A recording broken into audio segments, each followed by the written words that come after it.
Chapter 15 of The Picture of Dorian Gray by Oscar Wilde.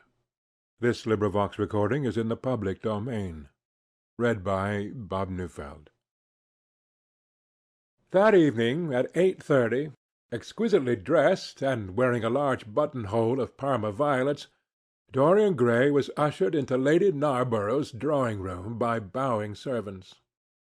His forehead was throbbing with maddened nerves, and he felt wildly excited, but his manner, as he bent over his hostess's hand, was as easy and graceful as ever. Perhaps one never seems so much at one's ease as when one has to play a part. Certainly no one looking at Dorian Gray that night could have believed that he had passed through a tragedy as horrible as any tragedy of our age. Those finely shaped fingers could never have clutched a knife for sin, nor those smiling lips have cried out on God and goodness. He himself could not help wondering at the calm of his demeanour, and for a moment felt keenly the terrible pleasure of a double life. It was a small party, got up rather in a hurry by Lady Narborough, who was a very clever woman with what Lord Henry used to describe as the remains of really remarkable ugliness. She had proved an excellent wife to one of our most tedious ambassadors, and having buried her husband properly in a marble mausoleum, which she had herself designed, and married off her daughters to some rich, rather elderly men, she devoted herself now to the pleasures of French fiction, French cookery, and French esprit, when she could get it. Dorian was one of her especial favourites, and she always told them that she was extremely glad she had not met him in early life. "I know, my dear, I should have fallen madly in love with you," she used to say, "and thrown my bonnet right over the mills for your sake. It is most fortunate that you were not thought of at the time. As it was, our bonnets were so unbecoming, and the mills were so occupied in trying to raise the wind, that I never had even a flirtation with anybody. However, that was all Narborough's fault. He was dreadfully short-sighted, and there is no pleasure in taking in a husband who never sees anything." Her guests this evening were rather tedious. The fact was, as she explained to Dorian, behind a very shabby fan, one of her married daughters had come up quite suddenly to stay with her, and to make matters worse had actually brought her husband with her. "I think it is most unkind of her, my dear," she whispered. "Of course I go and stay with them every summer after I come from Hamburg, but then an old woman like me must have fresh air sometimes. And besides, I really wake them up. You don't know what an existence they lead down there. It is pure, unadulterated country life. They get up early because they have so much to do, and go to bed early because they have so little to think about. There has not been a scandal in the neighbourhood since the time of Queen Elizabeth, and consequently they all fall asleep after dinner. You shan't sit next either of them. You shall sit by me and amuse me." Dorian murmured a graceful compliment and looked round the room. Yes, it was certainly a tedious party.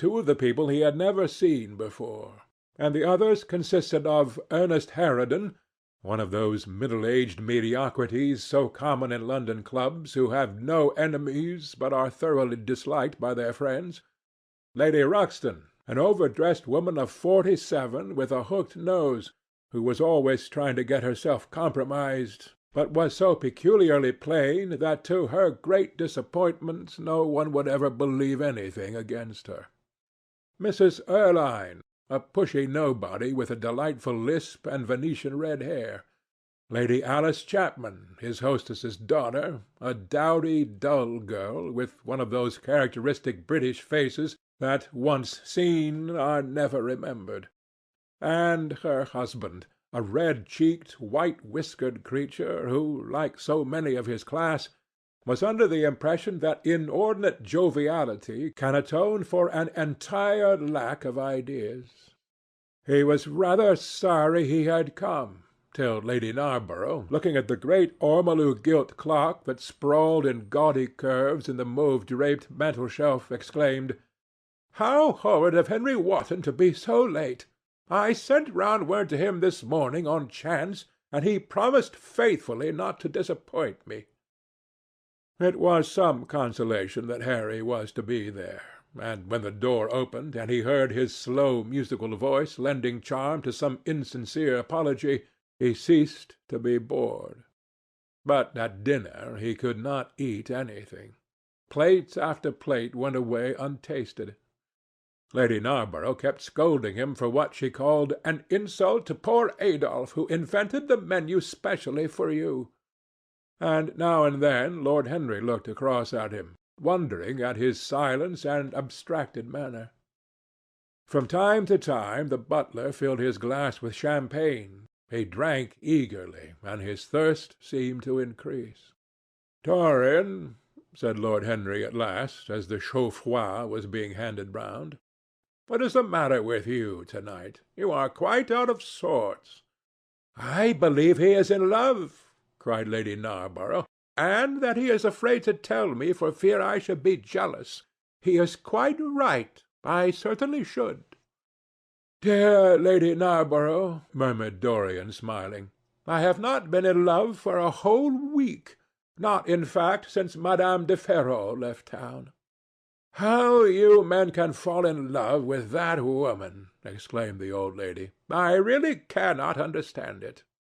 "It is simply because she remembers you when you were a little girl, Lady Narborough," said Lord Henry. "She is the one link between us and your short frocks." "She does not remember my short frocks at all, Lord Henry, but I remember her very well at Vienna 30 years ago, and how décolletée she was." "She is still décolletée," he answered, taking an olive in his long fingers. "And when she is in a very smart gown, she looks like an edition de luxe of a bad French novel. She is really wonderful, and full of surprises. Her capacity for family affection is extraordinary. When her third husband died, her hair turned quite gold from grief."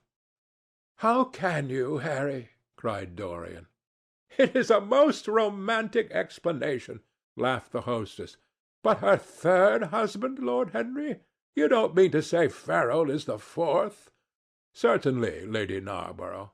"I don't believe a word of it."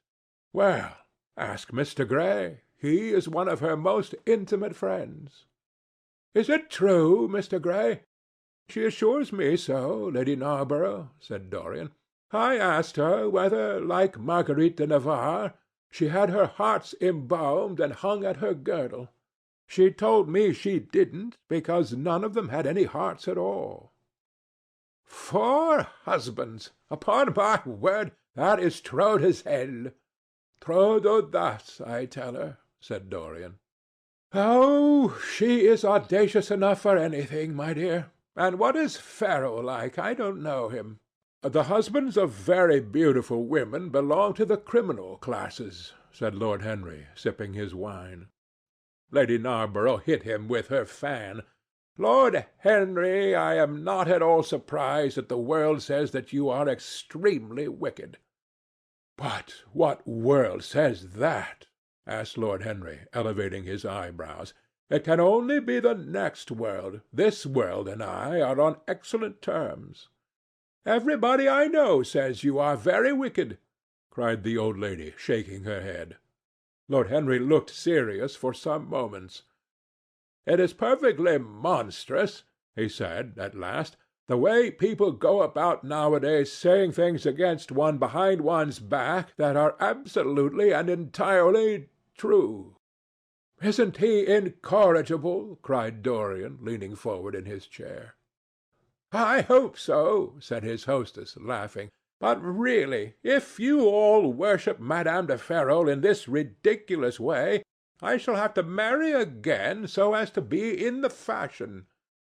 "You will never marry again, Lady Narborough," broke in Lord Henry. "You were far too happy. When a woman marries again, it is because she detested her first husband. When a man marries again, It is because he adored his first wife. Women try their luck. Men risk theirs." "Narborough wasn't perfect," cried the old lady. "If he had been, you would not have loved him, my dear lady," was the rejoinder. "Women love us for our defects. If we have enough of them, they will forgive us everything, even our intellects. You will never ask me to dinner again after saying this, I am afraid, Lady Narborough, but it is quite true." "Of course it is true, Lord Henry.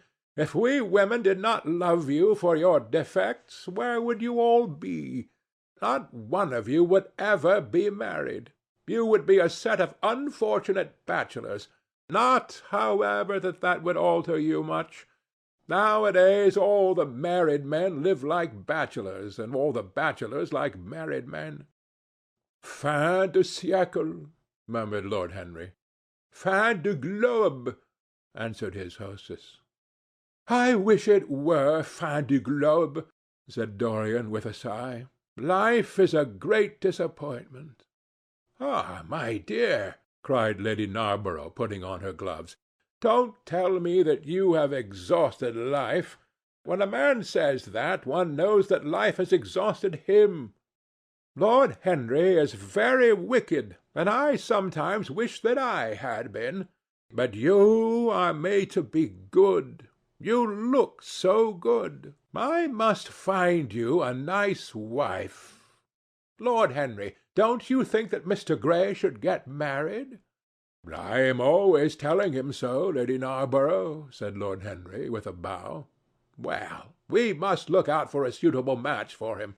I shall go through Debrett carefully to-night and draw out a list of all the eligible young ladies." "With their ages, Lady Narborough?" asked Dorian. "Of course, with their ages, slightly edited. But nothing must be done in a hurry. I want it to be what the Morning Post calls a suitable alliance, and I want you both to be happy." "What nonsense people talk about happy marriages!" exclaimed Lord Henry. "A man can be happy with any woman, as long as he does not love her." "Ah, what a cynic you are!" cried the old lady, pushing back her chair and nodding to Lady Ruxton. "You must come and dine with me soon again. You are really an admirable tonic, much better than what Sir Andrew prescribes for me. You must tell me what people you would like to meet, though. I want it to be a delightful gathering. I like men who have a future and women who have a past," he answered. "Or do you think that would make it a petticoat party?" "I fear so," she said, laughing, as she stood up. "1,000 pardons, my dear Lady Ruxton," she added. "I didn't see you hadn't finished your cigarette." "Never mind, Lady Narborough. I smoke a great deal too much. I am going to limit myself for the future." "Pray don't, Lady Ruxton," said Lord Henry. "Moderation is a fatal thing. Enough is as bad as a meal. More than enough is as good as a feast." Lady Ruxton glanced at him curiously. "You must come and explain that to me some afternoon, Lord Henry. It sounds a fascinating theory," she murmured, as she swept out of the room. "Now, mind you don't stay too long over your politics and scandal," cried Lady Narborough from the door. "If you do, we are sure to squabble upstairs." The men laughed, and Mr. Chapman got up solemnly from the foot of the table and came over to the top. Dorian Gray changed his seat and went and sat by Lord Henry. Mr. Chapman began to talk in a loud voice about the situation in the House of Commons. He guffawed at his adversaries. The word doctrinaire, word full of terror to the British mind, reappeared from time to time between his explosions. An alliterative prefix served as an ornament of oratory. He hoisted the Union Jack on the pinnacles of thought. The inherited stupidity of the race, sound English common sense he jovially termed it, was shown to be the proper bulwark for society. A smile curved Lord Henry's lips, and he turned round and looked at Dorian. "Are you better, my dear fellow?" he asked. "You seemed rather out of sorts at dinner." "I am quite well, Harry. I am tired, that is all." "You were charming last night. The little duchess is quite devoted to you. She tells me she is going down to Selby. She has promised to come on the 20th. Is Monmouth to be there too?" "Oh, yes, Harry." "He bores me dreadfully, almost as much as he bores her. She is very clever, too clever for a woman. She lacks the indefinable charm of weakness. It is the feet of clay that make the gold of the image precious. Her feet are very pretty, but they are not feet of clay. White porcelain feet, if you like.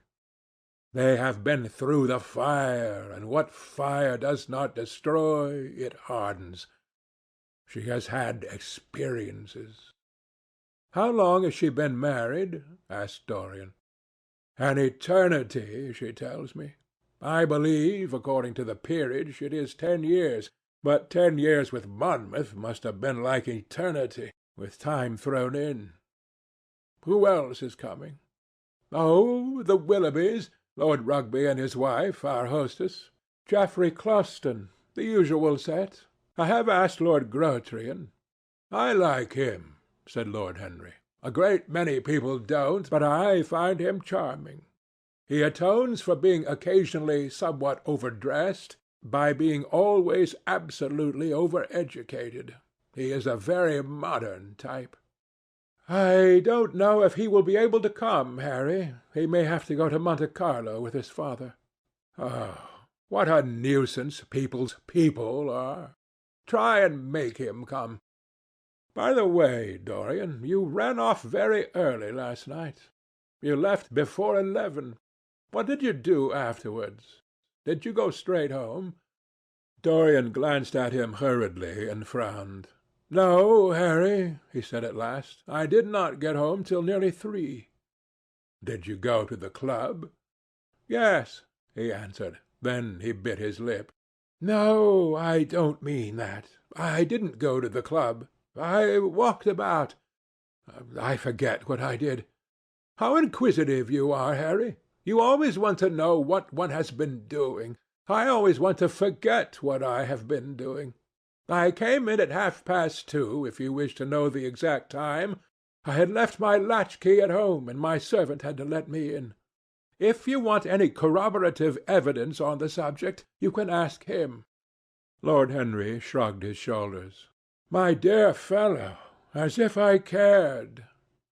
Let us go up to the drawing-room. No sherry, thank you, Mr. Chapman. Something has happened to you, Dorian. Tell me what it is. You are not yourself to-night."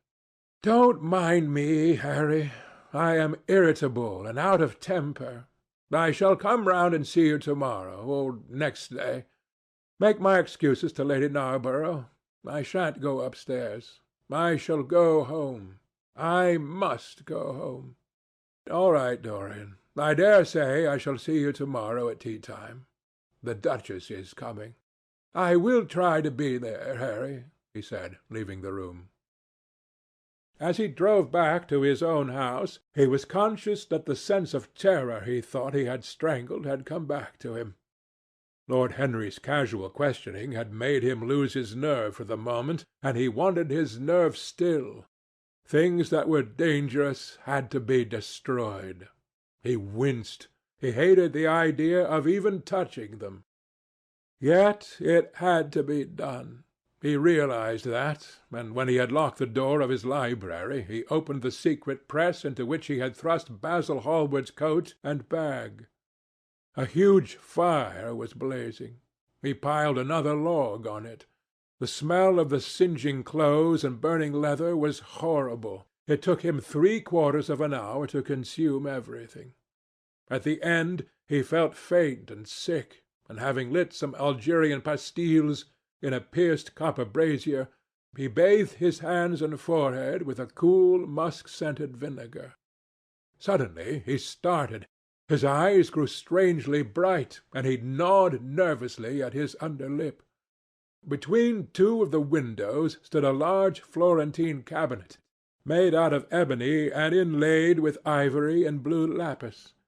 He watched it as though it were a thing that could fascinate and make afraid, as though it held something that he longed for and yet almost loathed. His breath quickened. A mad craving came over him. He lit a cigarette and then threw it away. His eyelids drooped till the long fringed lashes almost touched his cheek. But he still watched the cabinet. At last he got up from the sofa on which he had been lying, went over to it, and having unlocked it, touched some hidden spring. A triangular drawer passed slowly out. His fingers moved instinctively towards it, dipped in, and closed on something. It was a small Chinese box of black and gold dust lacquer, elaborately wrought, the sides patterned with curved waves, and the silken cords hung with round crystals and tasselled in plaited metal threads. He opened it. Inside was a green paste, waxy in lustre, the odour curiously heavy and persistent. He hesitated for some moments, with a strangely immobile smile upon his face. Then, shivering, though the atmosphere of the room was terribly hot, he drew himself up and glanced at the clock. It was 20 minutes to 12. He put the box back, shutting the cabinet doors as he did so, and went into his bedroom. As midnight was striking bronze blows upon the dusky air, Dorian Gray, dressed commonly and with a muffler wrapped round his throat, crept quietly out of his house. In Bond Street he found a hansom with a good horse. He hailed it, and in a low voice gave the driver an address. The man shook his head. "It's too far for me," he muttered. "Here is a sovereign for you," said Dorian. "You shall have another if you drive fast." "All right, sir," answered the man. "You will be there in an hour." And after his fare had got in, he turned his horse round and drove rapidly towards the river. Chapter 15